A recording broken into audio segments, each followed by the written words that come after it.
मुंबई आधुनिक भारत का सबसे पॉपुलर शहर, जहां मात्र 603 किलोमीटर स्क्वायर के बहुत ही छोटे से भूमि पर 1.5 से 2 करोड़ लोग रहते हैं। आप शायद ये जानते हो कि मुंबई शहर को बड़े ही जतन से और बहुत ही कठिन परिश्रम से बनाया गया है।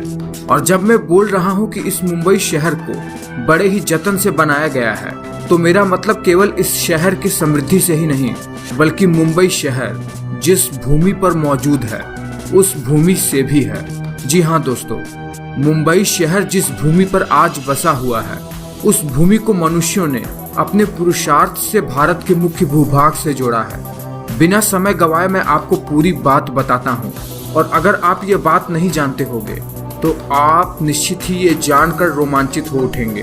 तो आज आप ये वीडियो पूरा देखिएगा। तो चलिए जानते हैं। आज का मुंबई शहर पहले 7 आइलैंड्स के रूप में बटा हुआ था, जैसा अभी आप अपने स्क्रीन पर देख रहे हैं। ये 7 आइलैंड्स एक दूसरे से कनेक्ट नहीं थे और यहाँ पर आना जाना काफी मुश्किल था। ईसा से 300 साल पहले से लेकर 15वीं शताब्दी तक इन 7 आइलैंड्स पर कई भारतीय राजवंशों और मुस्लिम सल्तनत का शासन रहा। लेकिन इतिहास में इन 7 आइलैंड्स का महत्व तब बढ़ गया जब इन द्वीप समूह पर पुर्तगाली लोग आए।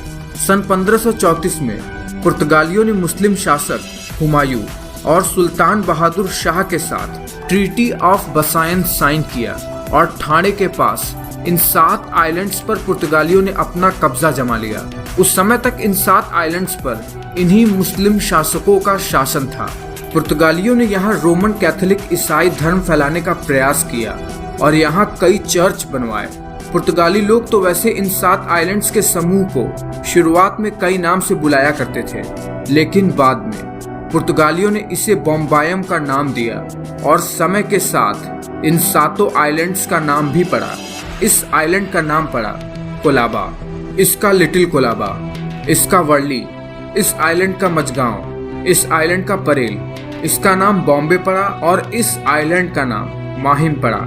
लेकिन जिस समय पुर्तगाल के लोग बॉम्बायम के इन 7 आइलैंड्स पर राज कर रहे थे, ठीक उसी समय ब्रिटेन का इस पूरे भारत भूमि पर कब्जा का प्रयास हो रहा था और ब्रिटेन को बॉम्बे के इन 7 आइलैंड्स की आवश्यकता थी, जो कि एक नेचुरल बंदरगाह की तरह था। ब्रिटेन के लोग इन आइलैंड्स को पाने का प्रयास कर रहे थे और इसी प्रयास में इंग्लैंड ने अपने देश के राजकुमार चार्ल्स II के शादी का प्रस्ताव पुर्तगाल की राजकुमारी कैथरीन ऑफ ब्रगेंजा को भेजा, जो कि पुर्तगालियों ने स्वीकार कर लिया और दहेज में बॉम्बे के आइलैंड को इंग्लैंड के राजकुमार को दे दिया। इसके बाद बॉम्बे के ये आइलैंड्स इंग्लैंड के राजकुमार के हाथ में लग गए और इंग्लैंड के राजकुमार ने इन आइलैंड्स को इंग्लैंड की ईस्ट इंडिया कंपनी को मात्र 10 पाउंड पर एनम के हिसाब से लीज पर दे दिया। और यहीं से शुरू होता है मुंबई के निर्माण की कहानी।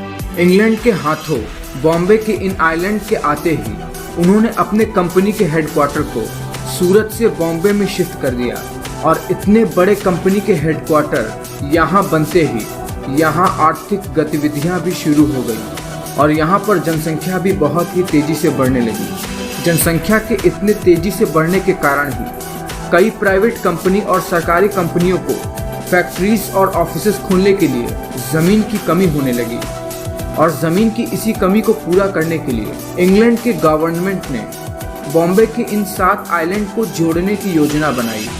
इन 7 आइलैंड के बीच समुद्र का पानी छिछला और कम गहरा था, इसलिए इंग्लिश गवर्नमेंट ने इन आइलैंड के बीच एक नई जमीन बनाकर शहर के फैलाव को बढ़ाने का निर्णय लिया।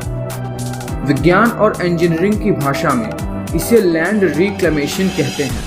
1782 में बॉम्बे के गवर्नर विलियम हॉर्नबी ने वर्ली आइलैंड के पास में सी वॉल बनाने का आदेश दिया, जिससे समुद्र के टाइड से आइलैंड का बचा हुआ हिस्सा समुद्र में न डूब जाए। और इसके बाद बॉम्बे के 7 आइलैंड को जोड़ने का प्रयास शुरू हुआ।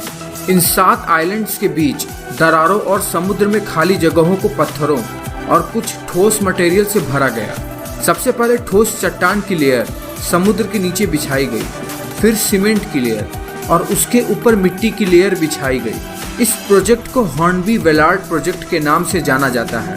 इस प्रोजेक्ट को पूरा होने में 150 साल से भी ज़्यादा का समय लगा। 1845 में बॉम्बे के इन 7 आइलैंड्स को जोड़ दिया गया और रूपरेखा तैयार हुआ आज के मुंबई का। तब का बॉम्बे अब एक भूमि के रूप में प्रस्तुत हो चुका था। अब की मुंबई सिटी डिस्ट्रिक्ट इन्हीं 7 आइलैंड्स से मिलकर बनी हुई है। ये साउथ मुंबई है। उत्तर में मुंबई सब अर्बन डिस्ट्रिक्ट को मिलाकर ही पूरी मुंबई सिटी का गठन हुआ। इसे षष्ठी या सालसेट्टे आइलैंड के नाम से जाना जाता है।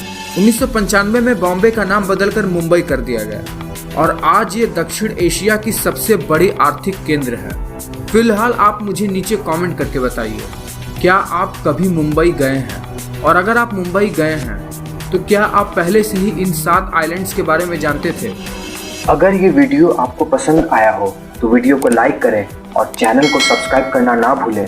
वीडियो के बारे में अपने विचार कमेंट बॉक्स में जरूर लिखें। धन्यवाद।